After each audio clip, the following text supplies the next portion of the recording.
Bonjour François Rebel. Bonjour. Vous avez publié 3 recueils de nouvelles chez BNE Éditions. Requiem sur Fenêtre nocturne, 7 nouvelles. Les chimères assassinées, 7 portraits de femmes. Et Madeleine, 2 nouvelles. Parlez-nous de vous. Qui êtes-vous? Alors si je dois vous parler de moi d'un point de vue existentiel, ça va prendre des heures et ça va peut-être aboutir à rien du tout. Donc je préfère vous parler de mon parcours, si on peut appeler ça parcours, assez sinueux finalement. Vous dire que j'ai une formation de comédien au départ, que je suis aussi formateur en animation socioculturelle et en éducation populaire, que j'ai beaucoup travaillé avec les jeunes et monté des spectacles avec et pour un jeune public, notamment au théâtre de Ménilmontant.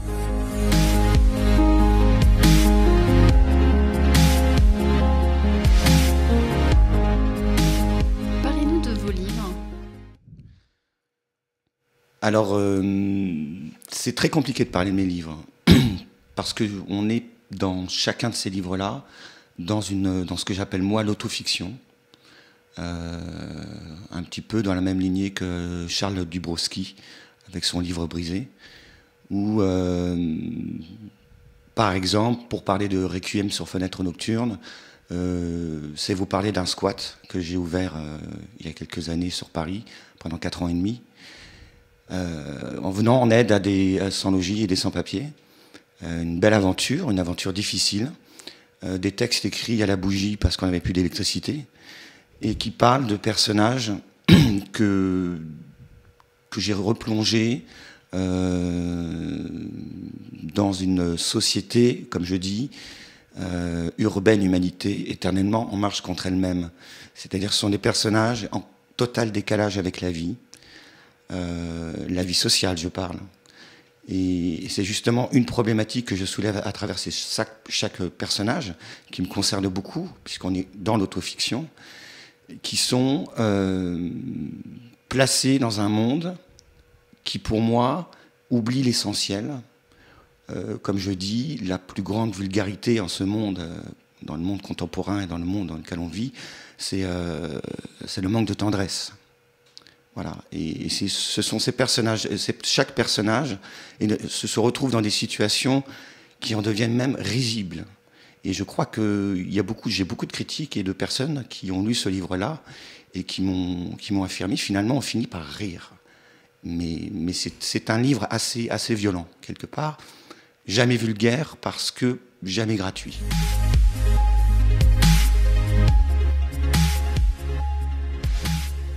Pour vous parler ensuite des chimères assassinées, ça c'est une commande d'une metteur en scène avec la compagnie Myrione pour l'occasion de l'ouverture du festival Regard de Femmes. Un exercice difficile et très intéressant à faire, puisque faire parler des femmes, je ne suis pas une femme. Voilà. Et je n'écris pas de théâtre.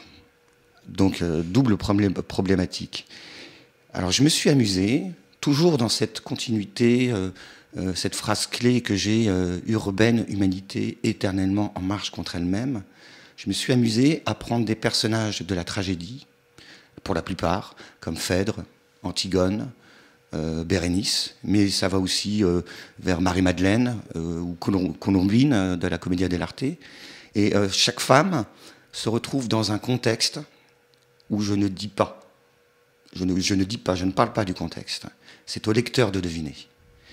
Et chaque femme, je les redescends de leur piédestal, comme Phèdre par exemple. Que dirait-elle si elle était dans notre monde actuel? Qui serait-elle comme femme? Et pourquoi est-ce qu'elle se mettrait à parler? Donc ça a été mis en scène lors justement du festival Regard de Femmes, et j'étais très heureux puisque la ville de Reims, c'est à Reims que ça a été joué, la ville de Reims me l'a recommandé pour le festival Brut de Seine. Donc ça a été, bon, je ne veux pas me vanter, un petit succès quand même.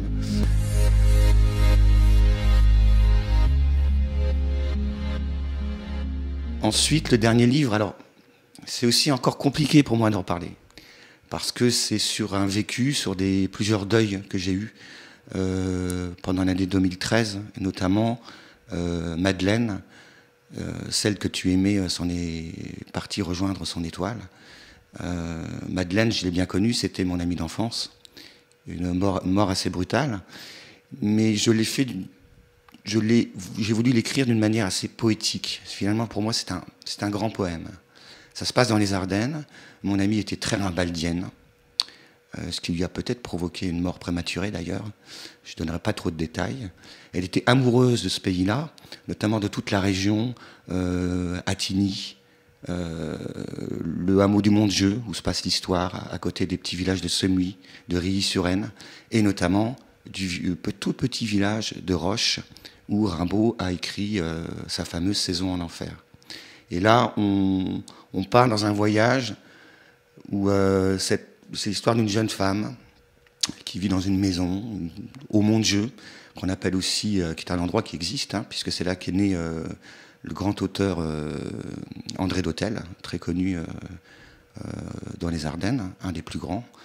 Et dans ce pays-là, il y a comme une espèce de conte de fées, mais j'en dis pas plus sur le personnage. Je ne peux pas vous en parler plus. Est-ce qu'elle est vraiment dans cette maison? Est-ce qu'elle ne l'est pas? Voilà.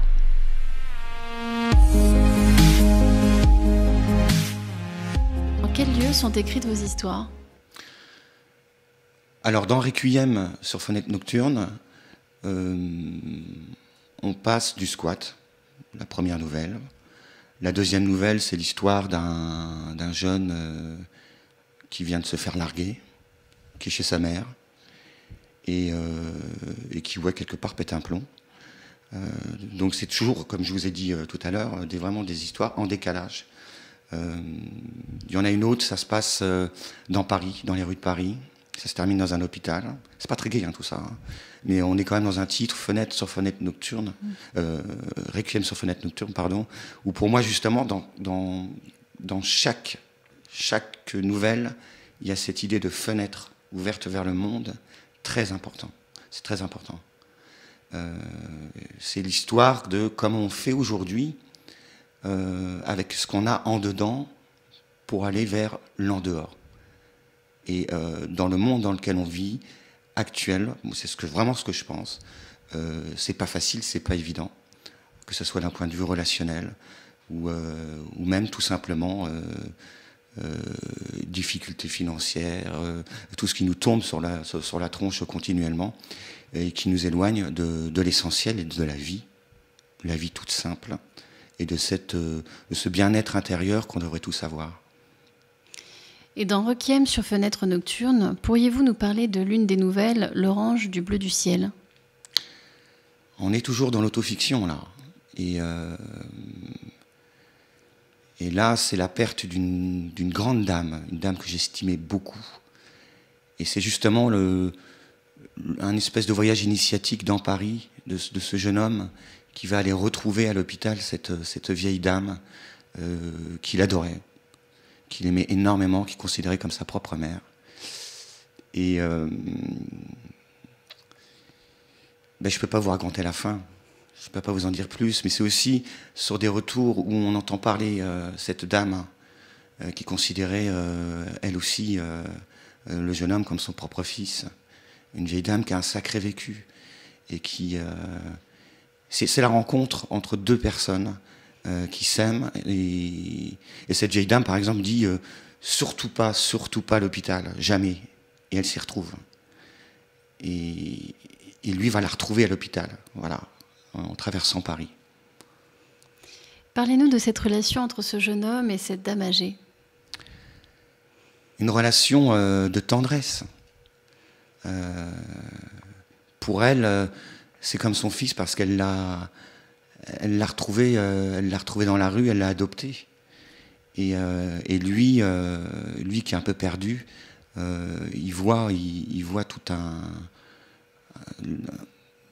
sentiment maternel. C'est fusionnel pour ces deux personnes-là.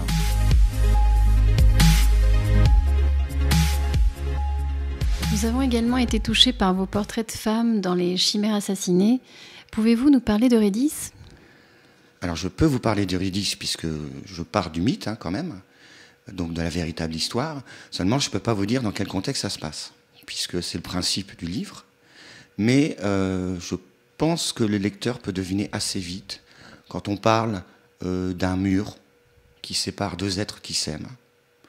qu'il y a deux peuples qui se haïssent, qu'il y a une guerre continuelle, qu'il y a des no man's land, qu'il y a des non-dits sur une terre qui est souvent en guerre depuis pas mal d'années. Et cette femme-là, Eurydice, fait un rêve.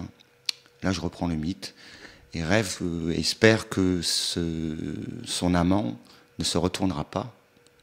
Mais comme dans le mythe, il se retourne. Alors, elle décide de lui écrire, et c'est pour ça qu'elle prend la parole.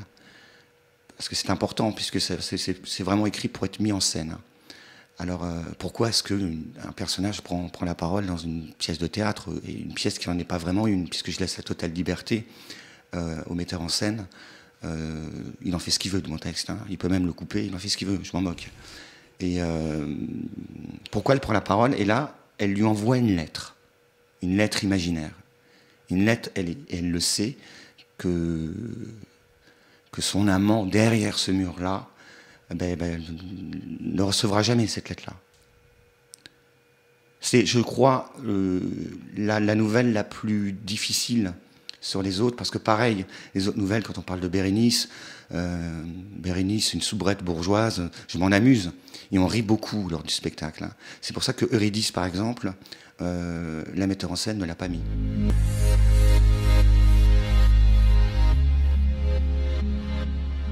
Et vous avez écrit de nouvelles lumineuses dans Madeleine, nouvelle intitulée Madeleine et la bascule. Pouvez-vous nous parler du loup dans Madeleine? J'en ai parlé tout à l'heure, hein. Madeleine, c'est un conte poétique. Donc là, on est dans le conte. Et l'apparition du loup et de la sorcière, la chevêche du Chaunois, hein, puisque c'est toute la région des Ardennes que j'adore, un pays que j'aime beaucoup, que je mets en valeur, l'importance de la terre et des origines. Moi, je suis aussi d'origine ardennaise par mes parents. C'est un pays qui m'a toujours attiré. Puis c'est le pays de Rimbaud, c'est le pays de Verlaine. Alors on y retrouve comme ça, ce loup fait partie du conte, hein.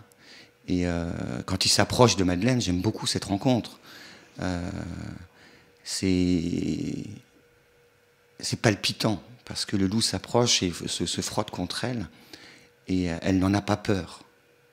Elle n'en a pas peur, elle est figée, devant la plus peur de la sorcière, et moins du loup. Pourriez-vous nous parler de la belle histoire entre Jacopone et Bernadette dans la bascule? Alors ça, c'est une histoire qui me tient à cœur, qui a été publiée. D'ailleurs, cette nouvelle-là a été publiée dans la revue Bordel, fondée par Frédéric Becbédé, aux éditions Stéphane Millon. Et c'est l'histoire, plus ou moins, de la rencontre de mon père et de ma mère. Et ça parle de foot, puisqu'ils se sont rencontrés dans un stade lors de la finale Sedan contre Rennes. Voilà. Merci François Rebel d'avoir répondu à mes questions. Ce fut un plaisir de vous découvrir. Je vous remercie.